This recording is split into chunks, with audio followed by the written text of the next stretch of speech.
கர்த்தர் அதிசயங்களை செய்கிறார். ஊழியங்கள் வழங்கும் ஜீவ வார்த்தை.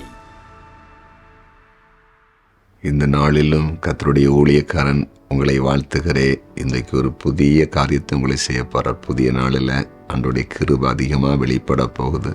நீங்கள் போகும் இடமெல்லாம் கர்த்தர் உங்களோடு கூட இன்றைக்கு இருக்க போகிறார். நீங்கள் செய்கிற காரியத்தை எல்லாம் வாக்கிய பண்ண போகிறார். சரியா? எல்லா பயங்களும் கலக்கங்களும் குழப்பங்களும் எல்லாரையும் விட்டு விலக போகுது. உங்கள் வீட்டில் ஒரு சமாதானம், உங்கள் குடும்பத்தில் ஒரு சமாதானம், உங்கள் தனிப்பட்ட வாழ்க்கையில் ஒரு சமாதானத்தை பார்க்க போகிறீங்க. சரியா? கலங்க வேண்டாம். குறிப்பாக உங்கள் ஜெப குறிப்புகளை கமெண்டில் அனுப்புங்க. நாங்கள் தினமும் அதை செக் பண்ணி ஜெபித்து வருகிறோம். கர்த்தர் நிச்சயமாக உங்களுக்கு அற்புதம் செய்வார். நீங்கள் பெற்ற நன்மைகளையும் எங்களுக்கு தெரியப்படுத்துங்க, மறந்துடாதீங்க. சரியா?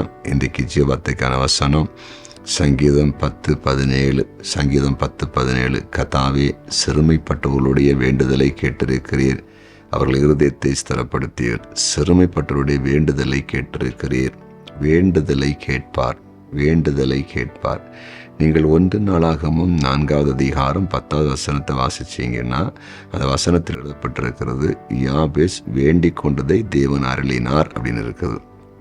யாபேஸ் எந்த காரியத்தை ஆண்டோடத்தில் கேட்டிருந்தானோ அந்த காரியத்தை தேவன் கொடுத்தாராம். அந்த மனிதன் கேட்ட காரியம், என்னுடைய எல்கை பெரிதாகணும், தீமையை துக்கப்படுத்தக்கூடாது, என்னை ஆசீர்வதிக்கணும், அப்படிலாம் கேட்டிருந்தார். எல்லாத்தையும் ஆண்டவர் கொடுத்தாராம். வேண்டுதலை கேட்கிறவர். நீங்கள் ஜெபம் பண்ணிட்டு இருக்கிறீங்கல்ல, சில காரியம் எனக்கு வேணும்னு சொல்லிட்டு அந்த காரியத்தை கண்டிப்பாக ஆண்டவர் உங்களுக்கு தருவார். அது மட்டும் இல்லை, நீங்கள் ஜெபிக்காத ஒரு நபராக இருந்தால் தினமும் ஒரு சில நிமிடங்கள் தேவ சமூகத்திலே முழங்கால் படியிட்டு உங்களுடைய தேவைகளை ஒரு தகப்பன் தாயிட்ட சொல்கிற மாதிரி ஏசப்பட சொல்லுங்க. கண்டிப்பாக சொல்லுங்க, ஆண்டவரே எனக்கு வேலை வேணும் தாங்கப்பா, இன்னும் அது மட்டுமல்ல, எனக்கு கடன் இருக்குது, கடன் அடைக்க உதவி செய்யுங்கப்பா, எனக்கு நல்ல ஒரு தொழிலை தாருங்க, நல்ல ஒரு வியாபாரத்தை தாருங்க, எனக்கு ஆண்டவர் பிள்ளை திருமணத்தை நடத்தி தாருங்க, குழந்தை இல்லாமல் இருக்காங்க, குழந்தை பாய் தாரு. இன்றைக்கி தினமும் தேவ சமூகத்தில் கேட்டு பாருங்க.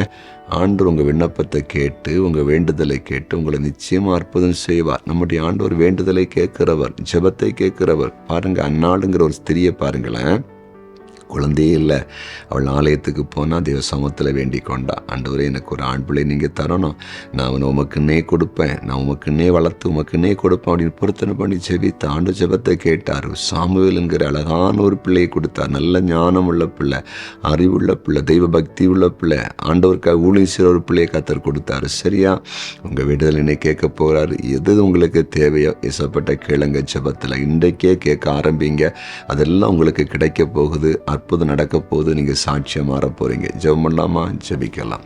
ஆமாண்டவரே, வேண்டுதலை கேட்கிற எங்கள் அன்பு தெய்வமே, ஒவ்வொருவரும் பலவிதமான தேவைகளில் இருக்கிறாங்க, பலவிதமான பிரச்சனையில் இருக்கிறாங்க. உம்முடைய சமூகத்தில் முழங்கால் படியிட்டு இவர்கள் என்ன தேவை என்பது கேட்கிறார்களோ, என்ன அற்புதம் தேவை என்று கேட்கிறார்களோ, ஆண்டவர் அற்புதம் செய்யும்படியாய் உம்முடைய ஊழியக்காரன் நான் மன்றாடி ஜெபிக்கிறேன். அது நீர் அதிசயத்தை செய்வீராக.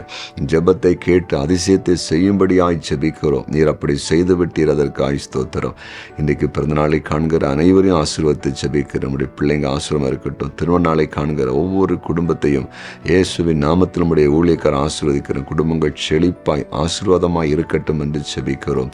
ஆண்டவரே, கர்த்தருக்கு ஊழியம் செய்கிற அன்பு சகோதர சகோதரிகளை கண்ணோக்கி பாருங்க. கிருபை வரங்களால் அலங்கரித்து வல்லமையாய் கர்த்தர் பயன்படுத்தும்படியாக ஜெபிக்கிறோம். வல்லமையாய் கர்த்தர் பயன்படுத்துவீராக.